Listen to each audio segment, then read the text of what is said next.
Dominica, bonjour, merci Bonjour. d'avoir accepté de témoigner dans notre observatoire. Alors c'est vrai que c'est une catégorie qu'on ouvre avec plusieurs artistes qui Mhm, interviennent dans des champs qui ne sont pas forcément dédiés à la pratique artistique initialement. mhm. On a une première question, c'est d'où est venue l'idée de créer des liens et à quel besoin ça correspondait? Ah, l'idée est venue elle a fait son chemin, en tout cas chez moi, avant même que le collectif existe. Euh, J'étais sensible à l'idée que tout simplement certains publics ne venaient pas à mes concerts. Que sociologiquement, j'avais l'impression que c'était assez restreint, assez uniforme. Dans, dans, dans, enfin, l'audience était assez un peu un miroir entre les artistes et sur scène et l'audience. Et j'avais cherché à initier en 2012, lors d'une tournée, une série de rencontres dans des salles où je jouais, avec un quota de places allouées, places gratuites. Et ce faisant, alors moi je pensais très naïvement qu'il suffisait de distribuer les places et que les gens viendraient. Je connaissais rien du tout à la médiation en fait. Donc j'avais fait quelques rencontres comme ça, mais je m'étais aperçu, et d'une, qu'il y avait plein de salles, on va dire, consacrées à la chanson, à la pop et au rock, qui n'étaient pas très au fait de toutes ces questions-là et qui s'y intéressaient pas vraiment. Et deuxièmement, que pour convaincre à certains publics de pousser la porte d'une salle de concert, ben, ça passait par ce qu'on appelle la médiation, et ça passait par tout un travail préparatoire, toute une série d'étapes. Donc ça avait été une première étape. En 2014, j'ai été contacté par une association sur Nantes qui s'appelait les Sorties Solidaires, et qui m'ont intronisé avec mon accord parrain de leur association. Et l'idée, c'était, dans le prolongement de la culture du cœur, de donner des places à des gens qui n'avaient pas les moyens de se les offrir. Et par ce biais-là, j'ai rencontré pas mal de gens, en fait, pas mal de gens dans le social. Euh, et je me suis rendu compte qu'il y avait vraiment une carence dans, dans nos métiers, je dirais des métiers autour donc de la chanson, de la pop et du rock, qu'il n'y avait pas beaucoup d'initiatives qui étaient menées par les artistes eux-mêmes, sans même parler des fois des tourneurs ou des gens qui tiennent les salles. Et donc on en a parlé une fois avec des collègues, musiciens, chanteurs, et l'idée du collectif est née comme ça, un jour, en direct live, durant une émission de radio nationale. Et on a pris la balle au rebond. Il y a des gens qui ont pris la balle au rebond après avoir écouté cette petite intervention radiophonique. Et finalement, on a monté des liens, donc un collectif à la fois de musiciens, mais pas seulement. C'est aussi des gens de la société civile. Par exemple, à Nantes, maintenant il y a une travailleuse sociale, il y a une prof de maths, il y a des musiciens, il y a quelqu'un qui est spécialisé dans la médiation culturelle. Donc on est sur 4 villes. Je dirais 4 essentiellement. On est sur Nantes, Bordeaux, Rouen et Paris, qui sont les villes qui ont réagi, où des gens ont réagi par rapport à cette idée. Et sur Laval un petit peu aussi, sur Marseille un peu. Ça n'a pas plus essaimé. L'idée, c'est vraiment de s'engager, enfin en tant qu'artiste, surtout localement. C'est-à-dire de construire quelque chose de pérenne avec les gens, que ce soit les structures sociales, les foyers d'accueil et les publics, les usagers de ces structures-là. De vraiment pas faire des one-shots en fait, être vraiment sur la durée, et, et puis répondre aussi aux attentes des uns et des autres, c'est-à-dire nous en tant qu'artistes, qu'est-ce qu'on attend quand on fait ça, et vice-versa, les structures et les usagers, qu'est-ce qu'ils attendent de nous en quelque sorte. Et en fait, pour moi, c'est comme un work in progress, c'est-à-dire qu'il y a un ajustement permanent. Le premier truc, c'était donner des places, inviter les gens dans les salles de concert, les gens qui ne viennent pas, qui n'osent pas pousser la porte des salles. Et puis, en fait, chemin faisant, on s'est rendu compte que c'était pas seulement ça, en fait, que ça passait par d'autres étapes, qu'il y avait aussi tout un travail à faire in situ, et que c'était un tout, en quelque sorte. Et, donc pour moi, c'est un apprentissage permanent. Après, c'est pas, ça me prend un peu de temps, c'est pas quotidien non plus, c'est des moments. C'est-à-dire que là, par exemple, on vient de faire un événement assez important sur Nantes. Et on sent vraiment que le collectif s'étoffe. C'est-à-dire au début, le collectif sur Nantes, c'était une prof de maths et moi. Et puis aujourd'hui, on est une bonne dizaine. Donc, et vraiment des gens qui aujourd'hui sont très motivés, et le collectif est identifié. Donc C'était quelque chose de très informel, ça l'est toujours, on n'est pas en association, on n'a pas de statut, il n'y a pas de charte, il y a juste, le seul papier qu'on a signé c'est avec vous, c'est avec Culture du Cœur. Mais autrement, c'est vrai qu'on a zéro trésorerie, on est sur un modèle un peu atypique, qui fonctionne, avec les limites aussi que ça suppose, hein, parce que c'est que du bénévolat, et puis il y a certains artistes locaux qui des fois aimeraient bien que ce n'en soit pas, tout en faisant des actions de médiation. Donc, mais pour moi, c'est un laboratoire. C'est un laboratoire. Je le prends comme tel. Au-delà des actions elles-mêmes, de ce qu'on fait, c'est un laboratoire humain. Je trouve qu'il y a une idée assez forte, c'est l'idée aussi que l'artiste, il y a quelque chose qui est déplacé chez lui. Ça ne va pas déplacer uniquement le public sur des habitudes. Ah oui, bien sûr, bien sûr. Bah oui, parce que c'est forcément des expériences qui sont inédites. Quand on joue face à des gens qui n'ont pas l'habitude d'aller au concert, qu'on va vers eux, qu'on va dans les structures, et puis on ne vient pas faire l'aumône de notre talent. Hein. C'est pas du tout. Une fois, un artiste m'avait dit ça, oui, ça fait un peu privilégiés qui viennent faire l'aumône de leur art. Si tu prends les choses comme ça, évidemment, c'est même pas la peine de tenter quoi que ce soit. Mais ça remue les choses chez les uns et chez les autres. C'est pas seulement. Ça répond pas. Ce que, par exemple, dans une chanson, ce que je vais raconter dans une chanson va pas forcément seulement résonner chez la personne qui l'aurait pas entendu autrement si j'étais pas allé jouer dans un. Mais ça va résonner aussi chez moi parce que de par l'écoute qui est très différente, de par les réactions que je recueille, de par l'espèce de densité humaine qui est même des fois un peu étouffante. Hein. Moi, j'y vais jamais le cœur léger hein, quand je fais une action. Mais c'est toujours fort. Donc le jeu en veut largement la chandelle. Je pense qu'on en parlait ce matin, c'est-à-dire que la médiation, c'est un peu le contraire de la bande-annonce permanente, de la dimension promotionnelle permanente. Donc c'est ralentir un petit peu les choses. Oui, oui, oui, oui. Oui, et puis on est dans quelque chose d'un peu impalpable, qui est surtout pas du quantitatif. On peut s'adresser des fois à une ou deux personnes, et une ou deux personnes qui vont justement réagir. Bon, en général c'est plus, et c'est pas, on n'est pas dans ce truc comptable qu'on a aujourd'hui en tout, dans les arts hein, comme dans le reste. Hein. On n'est pas du tout sur ce rapport-là. Et c'est toujours bien, par exemple, quand on fait une action, quand il y a plus de monde. Mais s'il n'y a que 5 personnes, et l'engagement de part et d'autre sera le même. Donc je trouve que c'est aussi une autre façon de voir les choses aussi, qui est plus de un à un, plus humain, quoi, moins désincarné, moins performatif. Alors, j'avais une autre question, de savoir s'il y avait des souvenirs particuliers, s'il y a eu des séquences, est-ce qu'il y a des retours des artistes des liens qui participent à des liens en disant bah là ça a changé quelque chose, là il s'est passé. Est-ce qu'il y a, sans parler d'évaluation de telles actions, mais des témoignages, des choses qui... Oui, ben en fait, je dirais que chaque fois qu'il y a eu une action menée à bien, parce que des fois il y a des choses qu'on a chopées, là pendant un an on a eu vraiment du mal à finalement continuer à motiver. On avait fait un gros événement sur Nantes. Alors je parle de Nantes parce que c'est mon rayon. Hein. Les gens de Paris ou de Rouen, vous parlerez, ils font les choses tout à fait différemment, ils font des choses super aussi. On avait fait un gros événement à Nantes il y a 2 ans, dans une salle où il y avait mixité des publics, il y avait 500 payants et 400 invités, des gens qui étaient liés à des structures sociales et leurs accompagnants. Donc ça faisait 900 personnes. Une soirée de mixité folle, on va dire, qui a servi, puisque la salle où ça a lieu, Stéréolux, depuis a multiplié les actions solidaires pour ouvrir plus sa salle à tout public.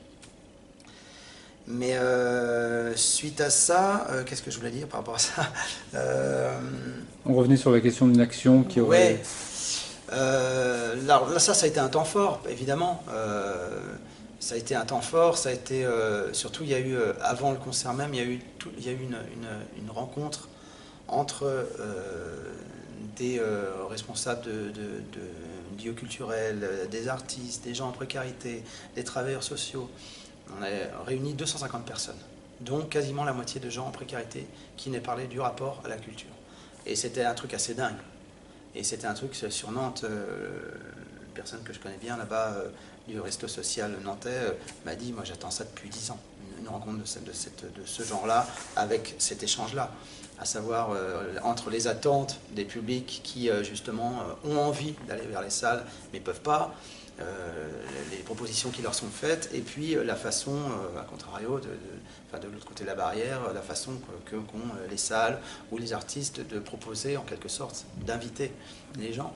Il y avait un échange qui était très riche et une multiplicité évidemment de points de vue. C'est-à-dire que les publics en précarité, ils ont pas. Il y avait ceux, par exemple, qui disaient mais moi je veux payer ma place, même symboliquement, je veux bien, moi c'est important pour moi. Et puis ceux qui disaient ben non, nous on peut pas, sinon des fois on doit faire le choix entre manger et aller au spectacle. Donc et tout ça c'était à la fois vertigineux et très très riche. Et bon, ça a été moi un truc qui m'a beaucoup marqué, au-delà même du concert le soir. Et puis là, dernièrement, je dirais, on a fait, il y a environ une dizaine de jours, on a mené une opération qui s'appelait Des liens dans le quartier, qui consistait en quelque sorte à faire des petites actions dans des structures sociales ou chez les petits frères des pauvres. Et à l'issue de ces petites actions in situ, d'inviter toutes les personnes qui auraient été concernées, toutes les structures concernées, à une après-midi de concert dans une salle qui nous avait été prêtée en banlieue de Nantes, à la Soufflerie de Rezé, et bon, c'était une salle de 300 places environ. Et avec, là aussi, un quota, je dirais, de payants, de gens qui voulaient voir le concert, et puis environ 140 invités. Et ça a été très très fort parce que bon, je crois qu'artistiquement c'était bien, ça c'était un peu le hasard, mais parce qu'on n'avait pas eu vraiment le temps de répéter les choses, et puis il y avait plein de musiciens sur scène. Mais c'est là où j'ai senti vraiment que le collectif existait sur Nantes, vraiment. Et les réactions des gens ont été très fortes, quoi. Très fortes par rapport au spectacle lui-même et par rapport au fait d'être dans une salle. Pour certains, c'était la première fois. Donc, évidemment, tout résonne dans ces cas-là. Hein. Et puis c'est marrant, il y a aussi des petites actions. J'ai fait des concerts donc, pour les petits frères des pauvres, donc c'est un public souvent de gens de plus de 50 ans, donc il y a beaucoup de petits vieux, etc. Et qui n'ont pas l'habitude spécialement qu'on vienne chanter pour eux ou quoi que ce soit, ou qui peuvent paraître un peu dubitatifs, et puis qui ont une écoute très très forte. Enfin, justement, l'intensité de l'écoute, on la ressent. Moi, j'étais avec mes deux pauvres amplis, là, en train de chanter face à eux, et ils chantaient très très fortement. Même, il y avait au premier rang, il y avait une femme, une espèce de Tati Daniel, qui râlait tout le temps, et qui était d'ailleurs réputée pour ça dans la structure, et qui là avait la tête baissée et complètement concentrée sur ce qu'elle entendait. Donc évidemment, c'est quelque chose d'assez presque flippant hein, quand on est artiste, parce que cette qualité d'écoute, elle est presque, elle renvoie à ce qu'on est en train de raconter. Que moi souvent j'oublie ce que je raconte quand je suis sur scène, parce que vaut mieux pas, parce que j'y pense, parce que c'est désespérant. Et là, ça m'envoyait à ça, ça m'envoyait au fait que ce que je chantais était un peu chargé, quoi. Et en même temps, ça renvoyait à des choses très, très. C'est des publics qui l'entendent très fortement. À un moment donné, je fais une chanson qui parle de l'alcoolisme. Donc je la présente en rigolant un petit peu, puis bon, ça fait sourire les gens, mais elle n'est pas passée inaperçue. D'accord. À ce moment-là, on peut peut-être se poser la question s'il n'y a pas des prudences qui peuvent déclencher des compensations chez les publics, des phénomènes de trop grande identité avec le propos de l'artiste. Oui, il peut y avoir ça, mais en fait, moi, j'ai jamais ressenti quelque chose de négatif. D'accord. Non.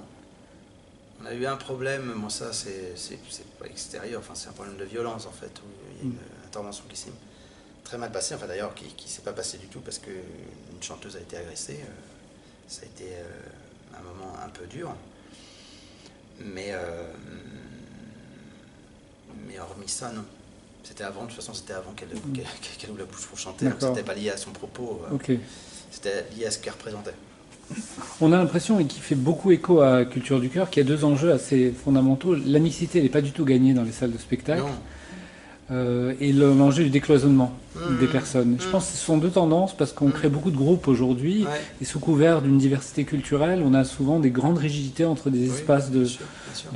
Culturels, et je pense que c'est un des enjeux qui peut faire écho à notre action d'une certaine façon. Bien sûr, oui, tout à fait.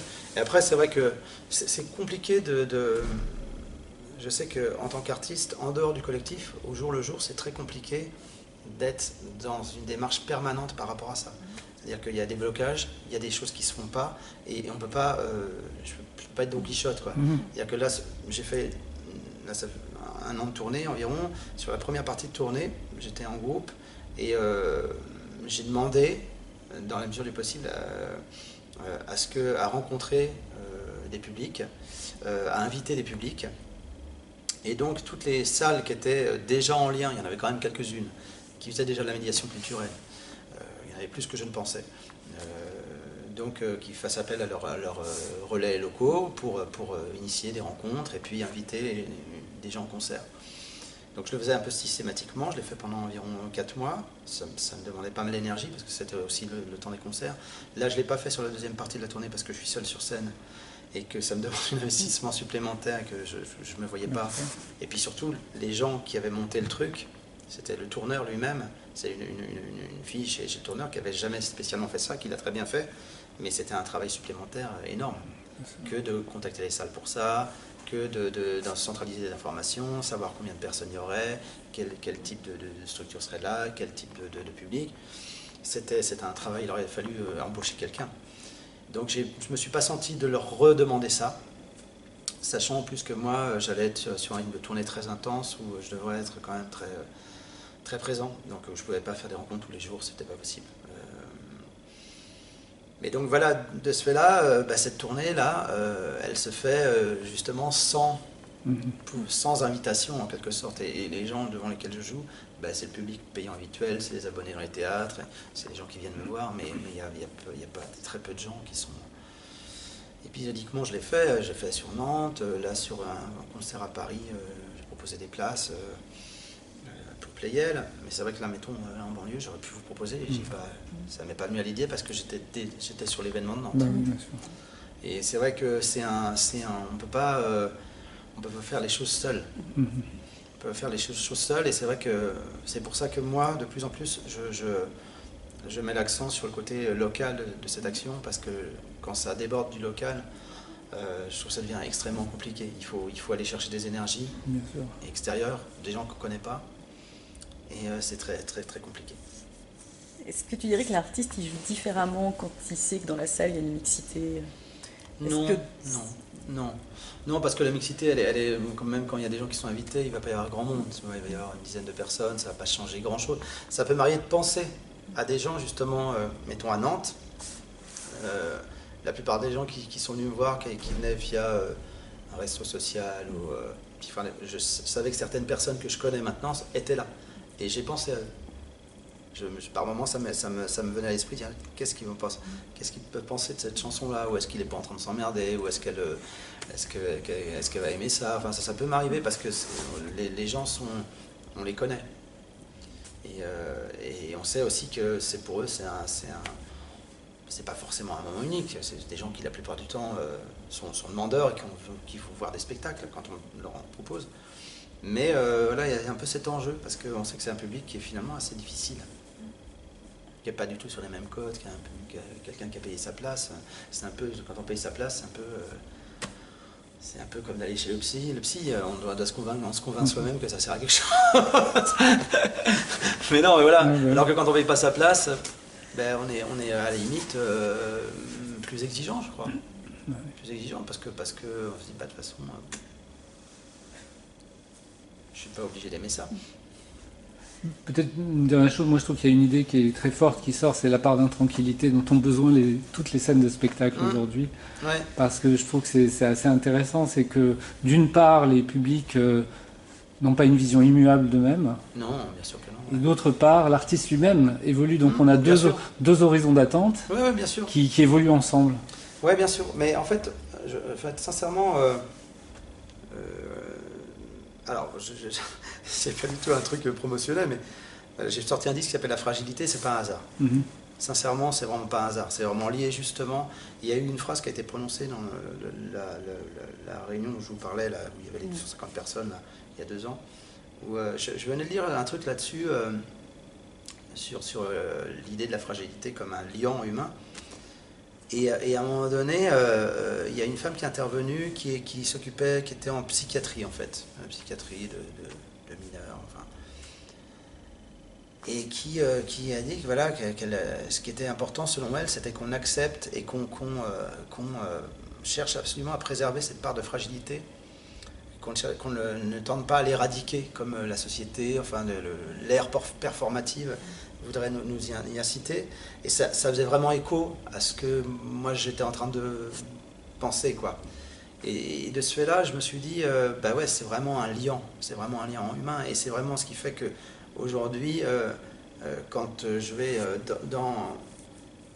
mettons dans une structure sociale, à la limite, je me sens, alors c'est pas la même vulnérabilité, je suis pas dans une vulnérabilité sociale, pécuniaire, mais je sens qu'on partage ça, qu'il y a une forme, je disais le mot, d'intranquillité entre leur réception d'une personne, voilà, extérieure, la façon dont ils vont recevoir, accueillir la personne, la petite méfiance qu'il peut y avoir, qu'est-ce que tu viens chercher, pourquoi tu viens ici, et ma propre intranquillité, parce qu'on a envie d'être à la hauteur, et on ne sait pas si on va pouvoir être finalement, faire écho à cette... qu'il se passe quelque chose, cette rencontre, mais avec cette idée justement de fragilité, je trouve qu'on part sur les mêmes bases en fait. Et pour moi, faire la médiation, enfin en tout cas, comment dire, m'impliquer dans ce genre d'action, c'est tout sauf sécurisant en fait.